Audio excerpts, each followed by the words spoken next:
You gave us everything that you had. We mad as hell cause you had plenty left. We gon' run for you, make your presence future. We gon' keep the mission going till it's done, yeah.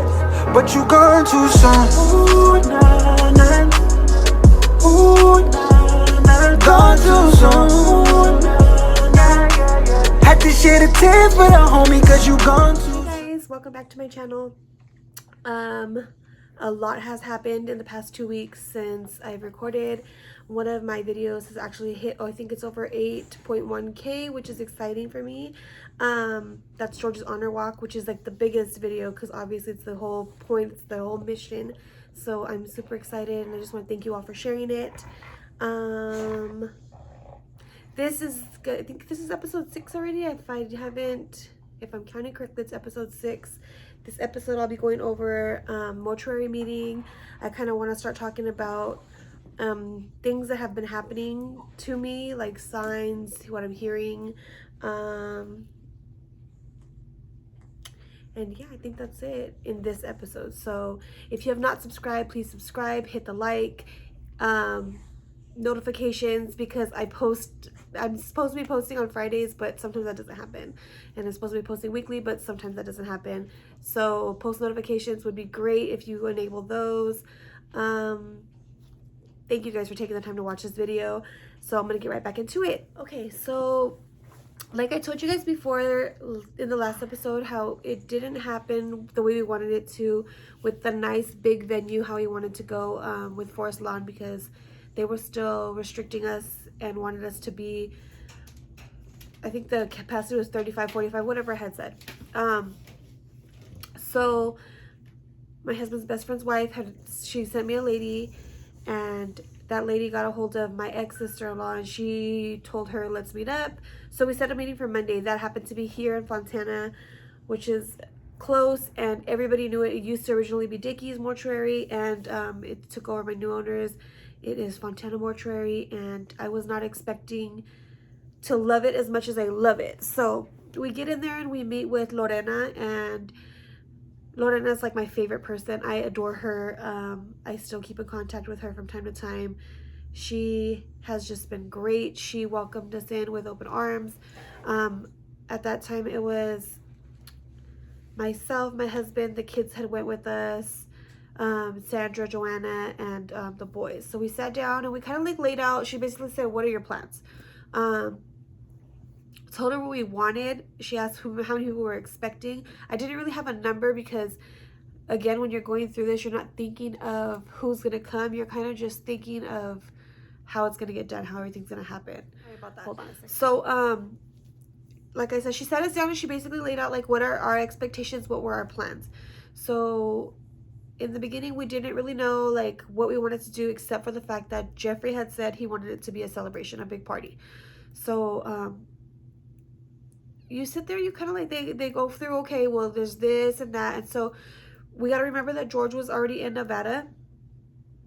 And when I talked to the Nevada mortuary where he was, which I'm not very fond of, he was at Davis. And over the phone, they sounded great. You know, like, they're like, I have your son. Okay, so let me start from the beginning. So when George had got his surgery and they sent him out to do his autopsy, they told me in the hospital that he was going to get flown back to Arizona, and then he was going to get flown back, and then they were going to embalm him here in Nevada, and then they're gonna send him home. That's not what ended up happening, because I had just recently, a couple weeks ago, looked into getting his autopsy report, which I do have, and he actually got his autopsy in Nevada. So after the surgery, he did not leave the state. He stayed there, which now makes more sense to me, because I was like, why would they fly him back there? But okay. So Davis had him. When I called them, they're like, he's still not here. He's with the medical examiners. We're going to pick him up on Monday as well. It was also Monday, that same Monday, that we're going to be picking him up. So they did the autopsy on the 19th, the day after his donor surgery. They did the autopsy. And then he was released back to Davis, and they picked him up on Monday. And they told me that he is there, that they have everything. They're going to get everything ready for me, and that they will call me back Tuesday for payment. At this time, I had already had a great amount of money in the GoFundMe. Like, in that week that we were in the hospital, just the donations were so helpful. So I wasn't even like worried about it. I was just like, okay, awesome, call me, we'll get it paid, you know? So thank God for that. Thank you guys for all of that. So that was Davis. And while we were doing that, I was telling her, like, okay, so he's over there.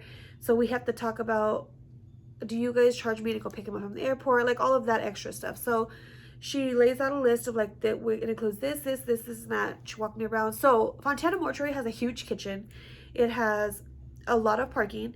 It looks small, but it's spacious. So it's not like the size, it's what you do with the size, you know what I mean? So I think that we did great with what we had. And that's all because Sandra has the most amazing party planner. I could not even imagine that day going the way it did without her. She was just awesome. I'm going to put all of her information in the actual video where I do the funeral preparation. But George's funeral was awesome because of her. Like her business and everything that she did into it. So anyways, they gave us all that. They gave us numbers. Numbers were great. Everything sounded great. I knew that I wanted the location there after everything because I'm like, George's friends are young. He's young. So some kids weren't going to be able to drive out there, or, you know, some of them would have needed to rely on public transportation. And it isn't just the most perfect spot. So everything turned out location wise to be awesome there. They give us so they're like, are you burying him or are you cremating? I knew from jump I wanted to cremate. So cremation, because one, I don't want to, how can I say this? My husband and I, we love California, but we know this is not where we want to be forever, you know? We aspire to leave the state. The only thing that really ties us here is because we share custody with Bella, so we are here. I know if I wanted to leave the state, I don't want to be like tied because I want to be able to see my baby. You know what I mean? That's what's the hardest thing. For me, I knew I wanted to have my baby with me where I could take him where I wanted to take him. Number two, why we chose cremation is because cemeteries suck. Like, honest truth, like I see my friends going through the most horrendous, like they put flowers and people steal them, they decorate and people steal them. You gotta like sit there and like watch. Like I have my two good friends that sit there and watch when they put their baby stuff, while these groundskeepers like don't like destroy their stuff and throw it away like it's nothing.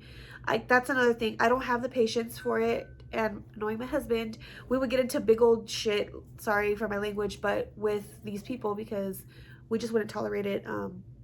It's just bullcrap.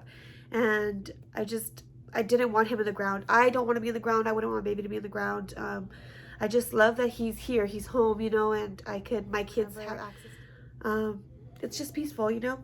So that's why we chose cremation. So they give you a book of urns, and all the urns are just very basic. Like I didn't like any of them. And I knew I had an Instagram page that had came up a while back, and I was saving it for my mom, you know, whenever I need it, I'll have it. So I was like, okay, I'll have that in the back of my head. But then Sandra had suggested, oh, you go on Etsy. And I was like, oh, duh, Etsy. So I was like, okay, I'll check that out when I go home. So I was like, I'm not going to purchase an urn here. I'll figure it out somewhere else. She's like, okay. So we set our numbers. Numbers were great.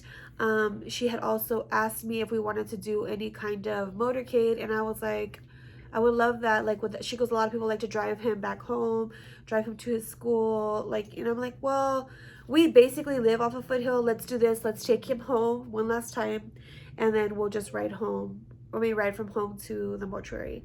Straight shot. And then my husband wanted to ride the bike and have his friends ride their bikes. There's no, you know, if it's just a straight ride down Foothill, we don't have to worry about accidents or anything like that. They're like, do you need police escorts? I'm like, their bikes, like, they do more, people stop for them more than like the police. I'm sorry, but we don't need a police escort. So she was laughing and I was like, it's gonna be great.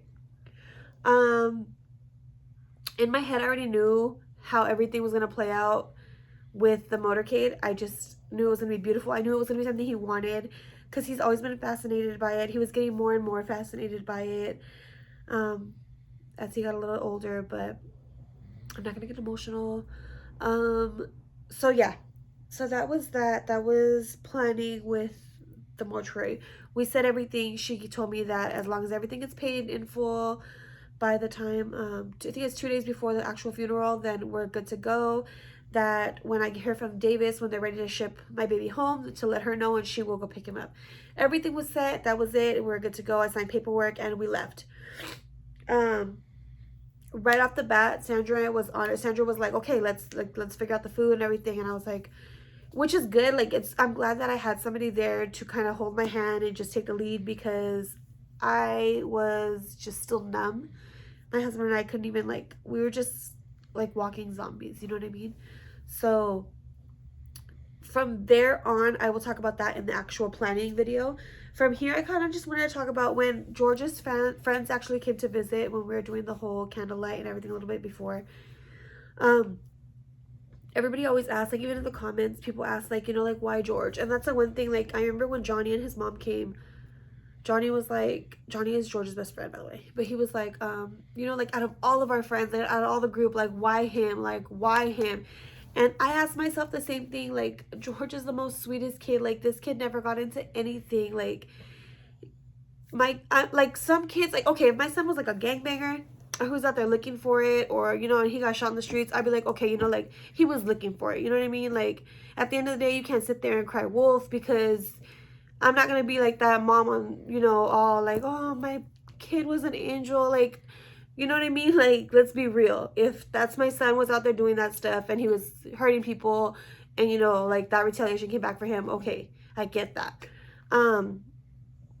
He was never that kid. Like, he was just, like, always stayed in the house, only went out when it was with his friends, and to do, like, you know, just go shopping, go hang out, or, like, even then, because my husband and I are so paranoid with him sleeping over anywhere, so he only had a couple sleepovers with the boys, but, like, we are just those kind of parents. Like, we don't, I know what happens out there. Like, things have happened to me that I don't want to ever happen to my kids, so I know, like, I just never wanted that for them. So they never really, you know. So when he was asking, like, why George, like, I felt the same way. Like, why? Like, out of all the kids, like, why my baby, you know? Like, and in the hospital, people reach out to me too, saying, like, out of all the moms, like, all the moms are, like, don't give a shit about their kids, you know, like, that are freaking on drugs and don't give a shit about the kids. Like, why did this shit have to happen to you? Like, you out of all moms. And another thing that I said, like, me too, like, I've given my whole life is dedicated to my kids. Like, it's my kids and then me, you know, like, I live for them. I have put all my time and effort into them and just nurturing them, and, like, I didn't know anything else other than my kids until I met my husband, you know. And that's that.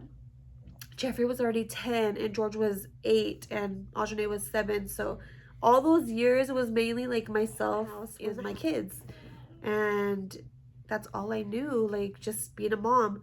So I asked myself the same thing, like, when everybody was asking me, like, why did this happen to you, why, you know, I still, you know, I don't know. I can go on and on about that subject, but God's plan, we're gonna leave it there. Like always, I just gotta say it's God's plan. Okay, so okay, so here's where things kind of get a little crazy. So when Jeffrey had his accident on Saturday after the candlelight, he had his accident. It was a really bad accident. Like, for the boys to walk away from it was just crazy. I would assume, like, somebody would have had to have, like, scratches. Nobody had anything, okay? Nobody had nothing. The next morning, I was taking a shower, and in my head, remember if you guys watched the beginning of the videos, I was telling you, like, when George had the accident, and I was going to the doc, I heard his voice, like, Mom, I'm so sorry that this happened. Like, I'm so sorry. I heard him again in the shower, and basically I'm showering, I could hear him telling me, like, Mom, I'm sorry I had to put him in that accident to show him that I am there. And I'm like, what? Like, I'm thinking to myself, did I just hear that? So then I'm, like, trying to, like, play it again, like, in my head, like, did you just say that? And I heard him, like, I'm sorry that, like, I had to show my brother that I'm there. I got him. No matter what, I got him. And I'm like, what? Like, okay. So I laughed about it, and I dried myself off, and I went to Jeffrey's room, and I was like, hey, I know I'm catching you in a moment, because he was kind of really upset. And I was like, but I'm gonna say that George said for me to tell you this, that he had to put you in that accident so you can know that he's there for you, because you've been feeling like he hasn't been there. And Jeffrey starts bawling, like, breaking down. He's like, what? And I go, that's what I'm hearing, that's what I heard. And he was like, Mom, like, I haven't felt like, I'm like, damn, bro, like, you left me. Like, okay, so Jeffrey and George are inseparable. They were inseparable. Like, those two are two peas in a pod, always together. They slept together. I have got them separate beds before, and they would put them together. Like, they're best friends. So, sorry. Give me a second. Um, so he was like, I haven't felt my brother, like I haven't felt him around. So you telling me that like blows me away. I believe it. And I was like, okay, I just wanted to tell you what I heard, and like whatever you take from that, then that's where we're gonna leave it. And he's like, okay, Mom. So that was Sunday, and then that Sunday we actually had the first fundraiser that Amy did, which I'll talk about that in the fundraiser video. Won't talk too much about that right now, but Monday comes, and on Monday my coworker moms, they came and brought me groceries and an abundance of love, and they just came and stocked my kitchen. And when they walked in, I was actually in tears, and they're like, are you okay? And I had just got a message from Sandra, and she had told me that, she goes, hey, so Jasmine, which is my ex's other sister, she was on a TikTok live watching some lady do some readings. And she's just watching the live, like when you're going through TikTok and you're just browsing, and she's watching the live. And I guess the lady was like, there's a young man present, he's trying to get my attention. Anybody, is this for anybody? And she's like watching the comments, and she's just kind of like just watching it, and no one's saying anything. And they're like, young man here, he's very persistent, like really wants to come through. And they're like, nothing. No one's saying anything. And then they're like, it looks like he was in a water accident. And then it got her attention, and she just like, something about I'm sorry, it's not a man, he's actually a boy, he's just tall. So then she was just like, oh my God, like, no, she's looking at nobody's writings. She's like, I think it's my nephew. And she goes, he wants to tell his mom and his brother that he's sorry.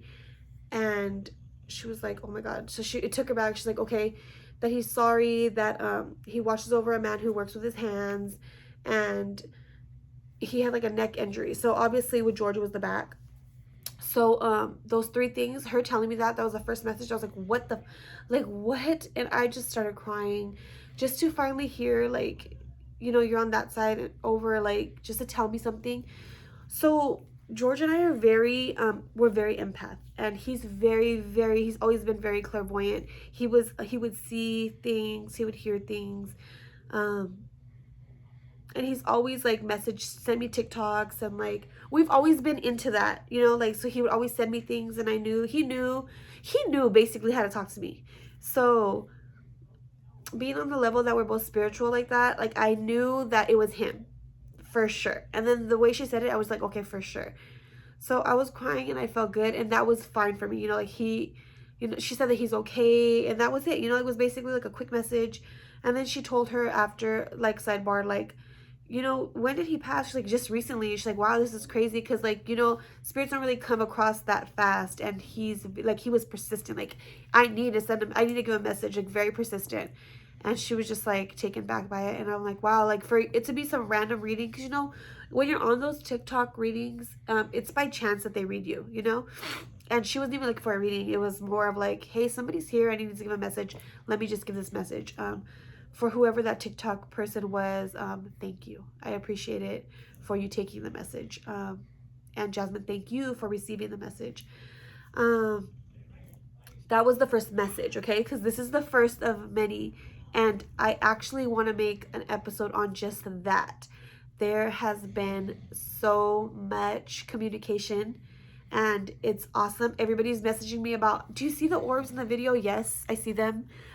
He's here, he's present, he shows himself in all forms. Like, he'll play with the music, he'll play with the lights, and that's fine. We're kind of used to it at this point. He's fine, and I'm okay with that. Like, he could play with all the lights he wants to. So that was the first message. Now,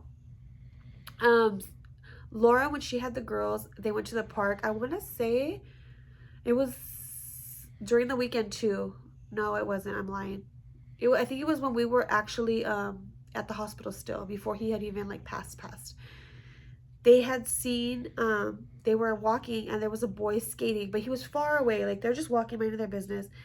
And I don't know where, like first he was way far and then he comes close and she's like, Mindy, he skates by us. He's wearing George's black, that socks hat, a gray sweater, and he like passed by and looked just like George really quick. And they were like, what? Just showing himself. That's when he did that. And there's more, but I want to actually make a video. Like I said, I want to make a video because I want to actually get the images and chats that I have and kind of like so you guys can see visually, so it could trip you out to like how amazing it is, the spiritual world, and just it's just crazy. I'm so glad that I'm open to it. It gives me comfort knowing that he's okay, that he's able to come through and talk to me, to talk to loved ones. So yeah, I'll make a video on that. But is there anything else that I wanted to say in this one? I don't think so.